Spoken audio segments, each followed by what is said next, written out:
Welcome back to Earthbound Conversations with Lindsay and Sharon. It is a pleasure for us to come back. We are now doing our second video, and we have some exciting things to talk about.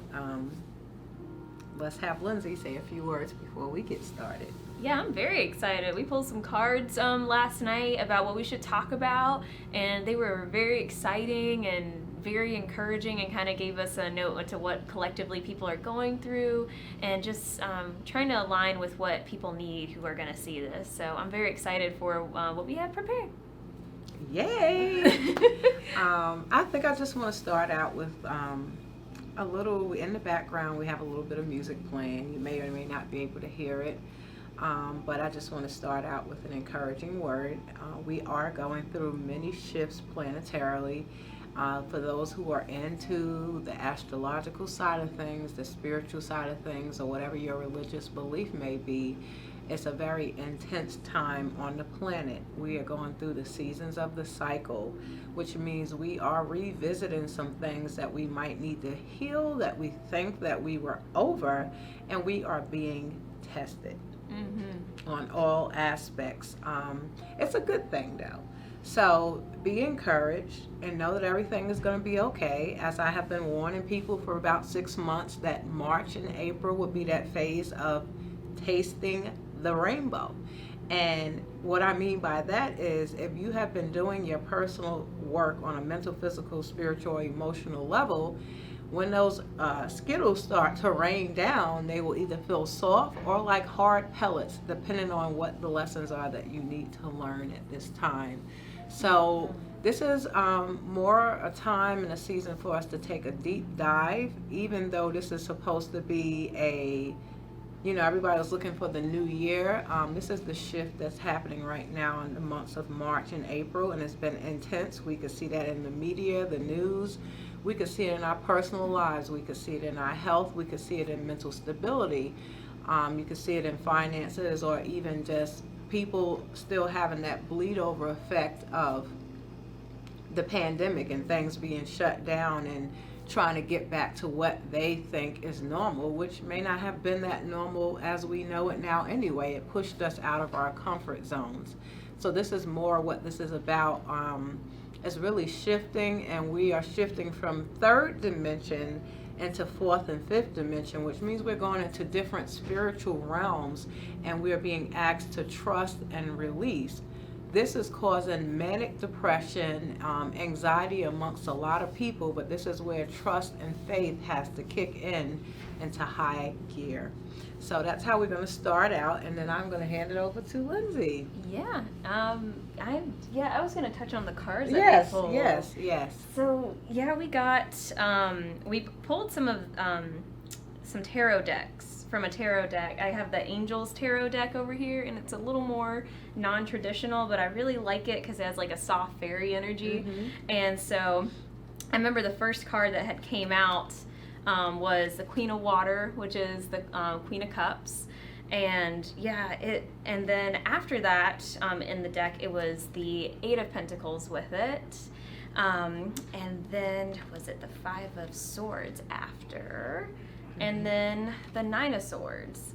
And so kind of collectively with the cards, kind of can get that people are really going through it on an emotional, a mental, and financial level.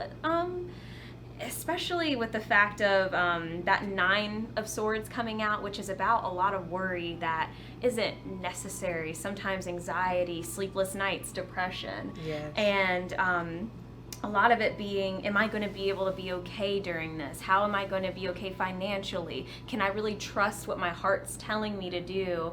Is it okay to follow my heart's desires? And really, it is. It's relying on your intuition and what you truly want to work on. If some people, it may be they're wanting to go back and learn a new skill, or you're needing to refine the skills that you already have.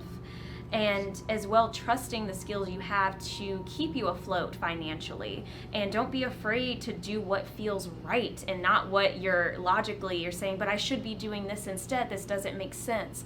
follow intuition, follow spirit. That will lead you to that abundance, because it's not wise to follow through with what you think the world would want you to do, or what you think how it should be, because it's not going to lead you to purpose and not lead you to that prosperity. So, and don't do what everybody else is doing. Do what's right for you. Be you. It seems like that's been a collective thing too for people, you know, almost staying in your lane, staying on your purpose. Not, I see this person, let me do what they're doing. It's no, what's meant for you. Yes. And I'd like to add on that, because it's been a very interesting week on a personal level. When we're being asked to step up and outside of our comfort zone and present things that we have never done before, and we're like, can we really do it? And we see everybody else doing it, and it's like, well, hey, I had that idea too, and if they can do it, I can do it. Mm-hmm. And one of my favorite cards that I always get from the Miracles Now deck is, I don't look for my purpose finds me. And so this week I was reading a devotional and some affirmations, but I also had a tea bag that said, let opportunities come to you. And I said, here we go again. That must be the message for me, is you don't need to search and look for it to find it. Let it come to you. And then I read a Bible scripture that talked about the meek shall inherit the earth. And then it was a devotional with it, and the meek shall inherit the earth was about those who learn to be in the flow and learn to surrender and let things happen. You don't have to search and run and look for it. It's sort of like when I tell women that ovaries do not chase sperm. Yes. Ovaries do not chase sperm, ladies. It does not roll out the vagina looking for sperm. Sperm is fighting for its right. And so that's one of the things is I think a lot of times people really struggle with surrendering and letting go and knowing that everything is okay, because I think that the pandemic taught us a lot that we are not as much control as we think we are, and it's not all about us. It's teamwork, it's team effort, it's learning to surrender. And for all of us that are givers and have a hard time receiving, it's very important to learn to receive, and also that self-care side of things, and learning to just make sure you're praying or meditating, or your feet are hitting the ground, or you're out in nature and you're getting fresh air, and that you're not sitting around in toxic environments. Even if your job is toxic, going out on your lunch break for a walk, or just listening to something that motivates you or encourages you. And then also learn to be kind, because you never know if someone's on the brink of suicide when you're out in the public holding the door and saying, how are you doing, and waiting for someone to give a response. And if you really don't care about how they're doing, maybe you shouldn't ask. And sometimes what I do universally is I just put out a prayer of love and peace for people, because I know all of us daily, whether we are spiritual, empath, whether we are on a religious or a spiritual journey, everybody has their things that they are going through. Mm-hmm. And my message today is just to be encouraged, and I send love and many prayers to you. Back to Lindsay. Yeah, okay. Yeah, that was good. Yeah. That was fantastic. My brain was just like, yeah, this is great advice. It's taking notes of me. Yeah, pretty much the similar things I pulled from the New Rose Oracle by Rebecca Campbell, because I love her work so much, and this deck is so pretty. These are 2 cards from it. I don't know if you can see it, if it is focusing on it, but the first card kind of goes with about kind of following happiness. It's the rose without thorns. You have a right to your joy, peace, and sweetness of life. Mm-hmm. Allowing yourself to, like how you were saying, being encouraged, find that joy in life, mm-hmm. doing something uplifting for yourself. Yes. Make sure you're doing that too. I feel like sometimes when people are working towards goals, they go all work and no play. You can still be playful and work towards your goals, because then what's the point of trying to chase those things? You have to find the joy within yourself first. Mm-hmm. And Yeah, when I see this deck, I just think of kind of surrendering to the sweetness of every moment, every breath, taking in the roses, smelling the roses. That's right. So yeah, and the other one is healing the mother line. So it seems like some people need some ancestral work, and I'll kind of let Sharon touch on that because she does ancestral clearing. So. Oh, sweet joys. Healing ancestral work, mother line growing up. So, a lot of us carry imprints, patterns, negative and positive, from our bloodlines, whether it be the mother side or the father side. And we'll get family members that say you act just like your mother, you act like grandma, or you look like your father. And there's things, features, and habits that they do and don't like about who they're talking about. Mm-hmm. And so that is one of the works that I offer, that I take great pleasure in, because of the fact that if you can understand your bloodline, you understand your behaviors and habits. And each generation, we're supposed to get better. And 7 generations back, or where you're at, you have to think about any kids that will be born into the family. What are you going to leave them to struggle with? What is it that you're not working on healing? Or what is it that you don't even know that you need to work on? And so being able to go back and just really look at, like, say if we're doing the mother's line, just look at how your mother's mother was, and their siblings and their sisters, and how their relationships are, whether it's on a career level, a relationship level, a health level. What is that pattern that's in the family that might be keeping you from moving forward? And sometimes it might take one person in the family to step up for that one family to see a shift happening in the bloodline, past, present, and into the future. So habits that we have now or create now will affect 7 generations ahead. So typically when I'm doing healing sessions, I'm going back 4 to 7 years to pull out the thorns and work on healing stuff. And a lot of stuff is uncomfortable. A lot of stuff is eye-opening. And then that's when we get to really learn about our family culture. So if there's anybody who does not have a good relationship with their mother, they're bumping heads, or now you see a pattern that's kind of bleeding into how you handle your children, we might want to look at some things. We might want to sit and really journal on that. Like, what am I burying? What am I choosing not to work with and deal with? I have to say, in my bloodline, we have, some mental illness, and we have fibroids. That's a big issue for the women on our side of the family, including myself, which we're working on getting that taken care of. And on a holistic health level, we know that fibroid cysts and tumors are internal trash bags. So if the body is not filtering and detoxing the way it's supposed to, it's collecting somewhere. And then based on our diet, our environment, stress levels, we are feeding it and making that fibroid grow. It cannot grow if you don't feed it toxicity, whether it's diet-wise, stress-wise, environment-wise. And then also, it's a hormone level thing. So if the hormones are out of whack and the estrogen is too high and the progesterone is off and all those other things, which is not what this episode is about today, going to get your hormones checked to make sure those are balanced out, because people are really struggling with the weight up and down. And people I was one of those, and sometimes get caught up on being on the scale. But we want to look at why these things are manifesting into the family. And then I do have a good friend who has been doing research on fibroids spiritually. And it's about not following your dreams, your passion. That is that root. That's where creativity happens, in that womb and the uterus. So where are we not showing up? What is it, the work that we don't want to do, that we're fearful of, that the world might be waiting for us? When I look back over the years that I've been doing this work, and I was afraid to be on video, afraid to do live podcasts and all these things, every time I meet new clients, they're like, where have you been all my life?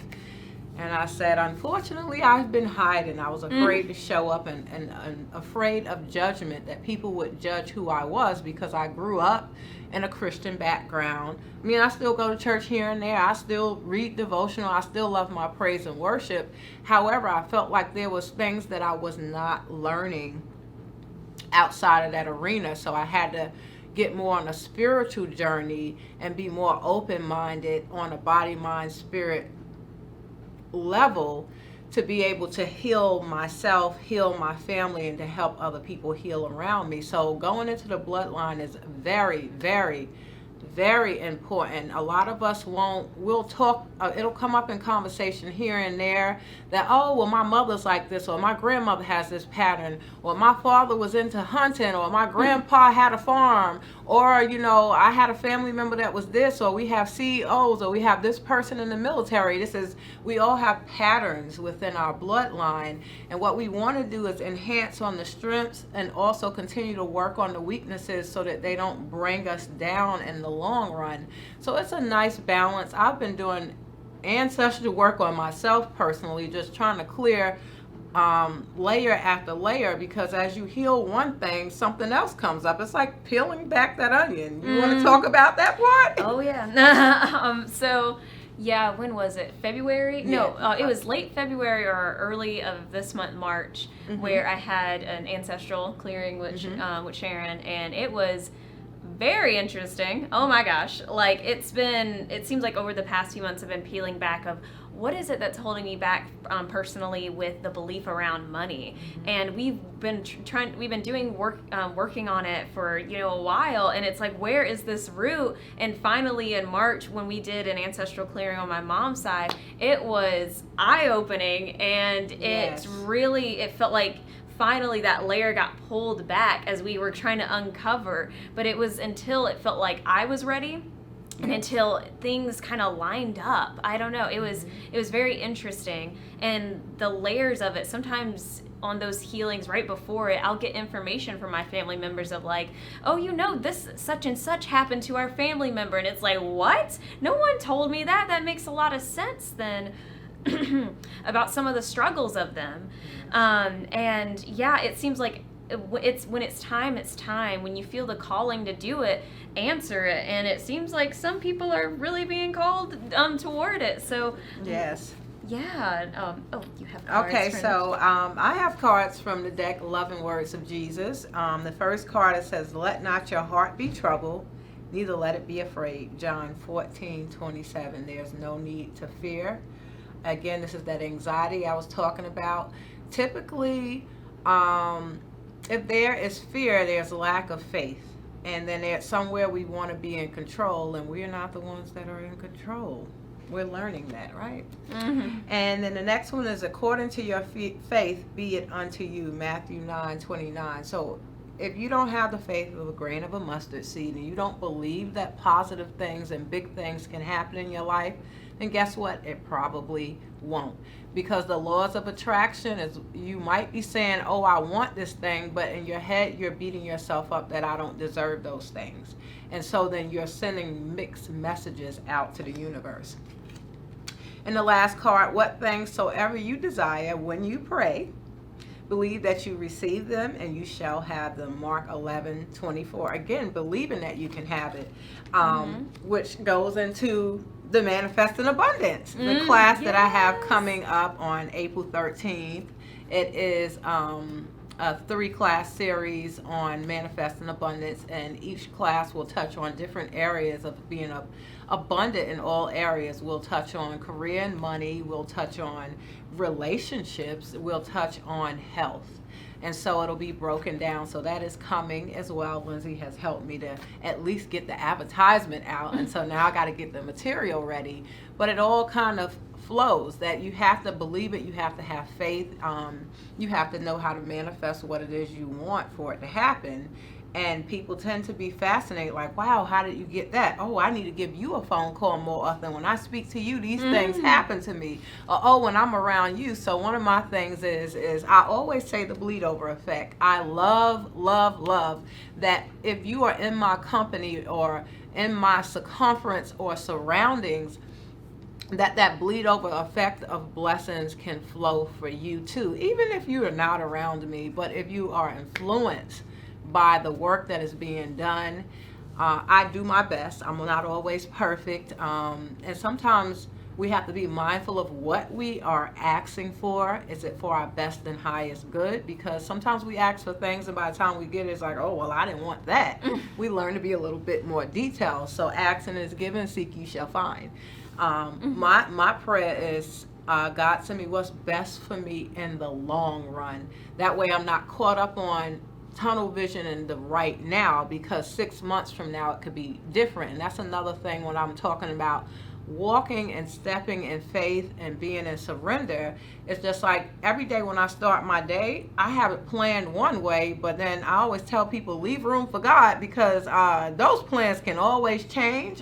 Instead of getting angry and upset and huffing and puffing, I'm like, okay, well, maybe this was supposed to happen.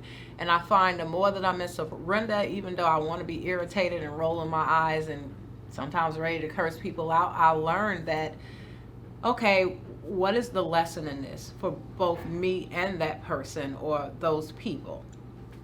You want to elaborate a little bit more on your experiences? Well, I was going to elaborate on the fear aspect of it. I've kind of been going down the learning more about fear. And for me, I kind of use fear as a way of me seeing truly what I need to do in a way. Because like doing this, I was afraid of, being on camera myself. Me too, yes. And also I've been afraid of doing tarot. I was afraid of doing body work. And it's the fear, and I kind of examine it of like, what is it behind it, and go down the chain until there's nothing left. Because once I hit that bottom of it of like, okay, why don't I want to do tarot? It's like, well, because I'm scared of not being right. And it's like, why are you scared of not being right? Because I want to be perfect. It's like, why do you want to be perfect? Because that's what I need to be for me to feel better. And so just keep going down until I realize it's all an illusion, and to allow faith to be stronger than the fear. And to even sometimes I have to acknowledge the fear and go, I know in the past certain things may have happened why this fear is there, because it's also a lot of the times our own ego trying to protect us from being hurt.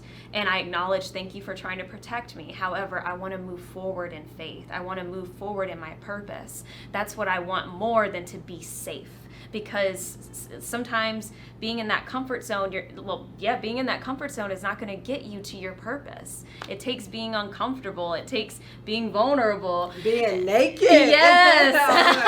And I'm not saying, naked physically, but on a spiritual, mental, and emotional level, that vulnerability and softening, and not having to be so rough and hardcore when we know that there's that mushy teddy bear, marshmallow person inside. But it's that fear of being hurt, it's that fear of being judged, it's that will they accept me?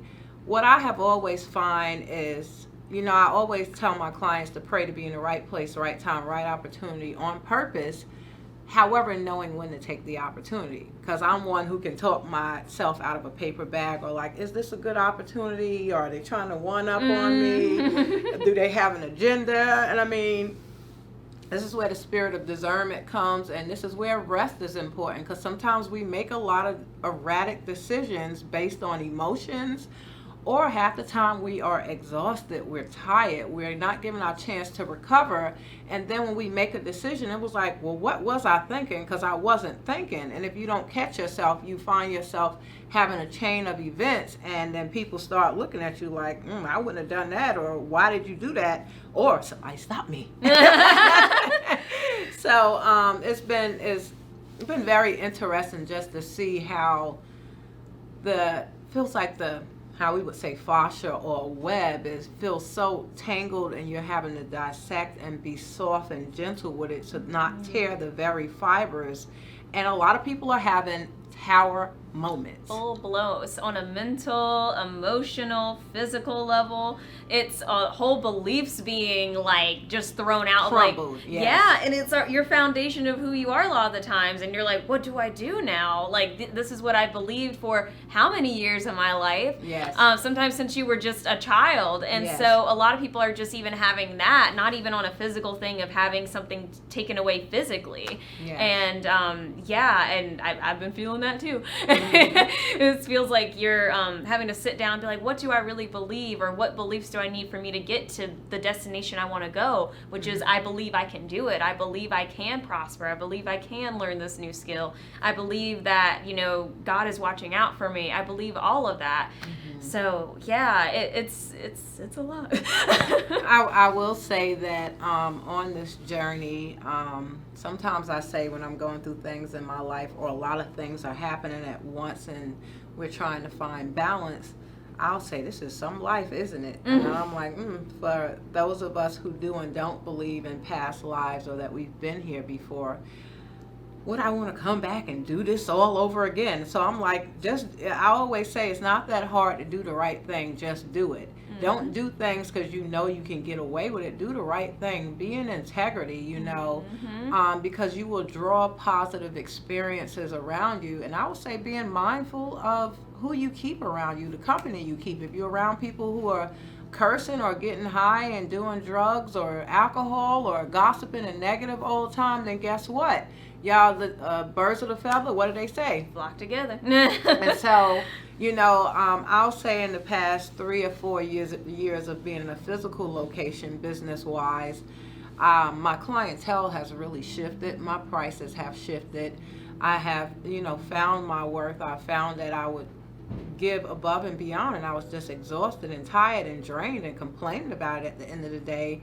And I had a life coach in Hawaii say, and a reader when I used to do traveling fairs, say, Sharon, if you are feeling drained or exhausted after a session, the energy exchange was not balanced.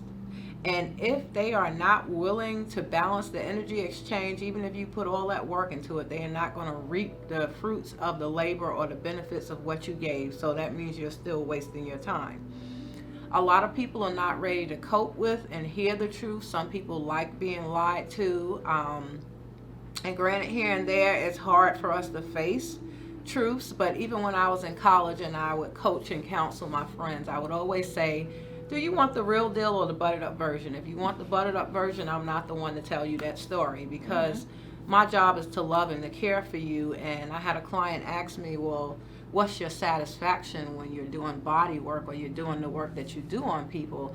I want people to leave healthy, happy, and whole, and have a bleed over effect on people that I would never meet, that they can influence people through an experience that they had through me. Because that's what I do from all of my teachers, is I take information that I learned, and I'm always so excited. And I just, you know, this is hence why Lindsay has had this chance to apprentice under me, because it's just like everybody's been like, oh, when are you going to write a book? Oh, when are you going to teach some classes? And so I'm coming out of my comfort zone to be able to present those things, and so that people can be encouraged and know that if you just have one person in your life that can be positive for you, it can help shift you in a situation. And accountability is a huge thing. Last year I dropped 40 pounds, but I found someone to make me accountable.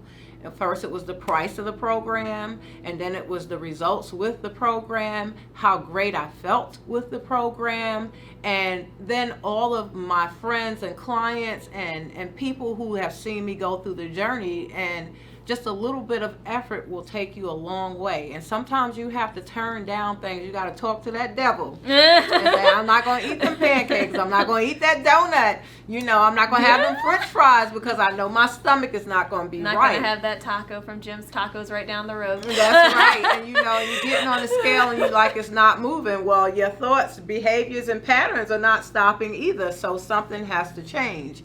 And then also it's a mental thing for sure. And anything you're doing, if your mind is not there and is not rooted and grounded for stability, it is hard to be successful. But the biggest thing that I've found is accountability. Sometimes it was me posting pictures on Facebook and people are like, wow. And I'm like, okay, all these people are responding. I got to keep doing my thing. I can't slip up. And so I kind of put that pressure on myself, you know, and I can be hard on myself. However, I dated a guy many, many years ago, and he said, what people look like on the outside is how they feel about themselves on the inside. And think about when you get a new haircut, or you get your nails done, or you get a new outfit, how amazing you feel. You feel like you're on top of the world. Or getting your makeup done, whatever it is. Or if you drop 5 or 10 pounds that seemed like it was so hard and you were struggling, or your clothes fit better than they fit before, and any little thing gives you that encouragement. So learning to find people to keep and hold you accountable is a big deal in being successful and whatever it is, and not being afraid to ask for help. That's one thing I have to say has been one of my weaknesses, because I am a Miss Do-It-All, Miss Know-It-All, and no, I can't wait for somebody else to do it. But you know, I've had a lot of health hiccups and being exhausted and drained and trying to keep myself from that mental breakdown side of things, that, okay, I'm trying to do too much. Yeah, what does too much look like when we're giving above and beyond, where we're draining ourselves? Yeah, so this year I had to take a step back from doing 2-hour massages. I had to take a step back from doing Swedish and also doing as much Thai massage, and I kind of felt that already a little bit at the end of last year, and I was not listening. Like I said, that's a family pattern of mine that I have had to notice, work on it, and what ended up happening, it also injured my knee within that same time frame, and I really got sat down, and I had to really think, like, let me take care of myself. Let me look at myself. Why is this happening for me? Mm-hmm. Yeah, and I was doing, like, seeing too many clients as well. Logically, I'm like, well, I need to do 5 clients in a day. I need to. And it was more of, for me, that's what my brain told me what would make me worthy of having my job as a massage therapist, or that I was less than because I wasn't working so many hours. And which is totally not true, and I don't believe it anymore now, because my body feels so much better after I've listened to myself and not been so hard on myself and not doing so much. Mm-hmm. You don't have to stress, you don't have to do all that, because your body will let you know and will put you down at a certain point once it's had enough, and I've had to learn that the hard way. But glad to be here now where my knee is feeling better. It's more healed as I've listened to myself more. My knee has started to feel better, even better than before I did anything to it. So yeah, I've been just enjoying the lesson of it and the blessing that it gave as well. I feel much more happier working on people too. I don't feel like, oh no, this last massage, my body doesn't feel good. I feel like, oh, I have some left for me at the end of the day, and that's what matters, having some left for you, and that energy exchange, like you said. Yes. Feeling like it's equal, feeling like you didn't have to just conk out or just go home and veg out on unhealthy food because you're trying to disassociate from how bad you feel. So yeah, I agree. It's definitely humbling. I always say need, necessity, or compassion of God. If you don't sit down, something will sit you down. Our minds will tell us we can do more than we physically can. A lot of times when people come in for body work or they look really drained, it's because they are doing more than the body can keep up with, and they're burning the candle on both ends. And what I mean by that is you are burning yourself out mentally, physically, spiritually, and emotionally. If you own your own business, it's very hard because you're always constantly pushing and trying to market and find consistent clientele. Or it might be that, like I said, with health or relationships, things don't seem to be going in the direction you want it to go. However, that's where the surrender side of it is. And part of Lindsay healing was learning to surrender. Part of my healing in many aspects, when people look at your results, they don't know what it is that you went through to get those results. And so I think that we are going to conclude this episode because we can continue talking for another 30, 45 minutes, an hour. And we want to kind of just break up the episode so that it's like, that's what I needed, this episode. And you can always then go back and look at the episode prior to, because we did our intro episode, and then now this is the first official episode of things we're talking about. Because remember, we said that we would bring you content with intention, and whatever, I always pray God work through me, speak through me.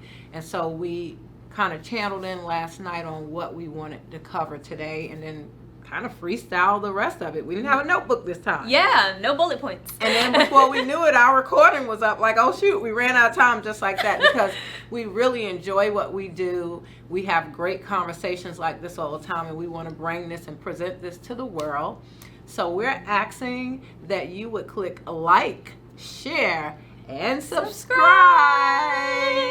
All of our information will be below with our website, our information, how to follow us, how to get our services. We appreciate you. We send many blessings and love. Thank you, thank you, thank you. Thank you.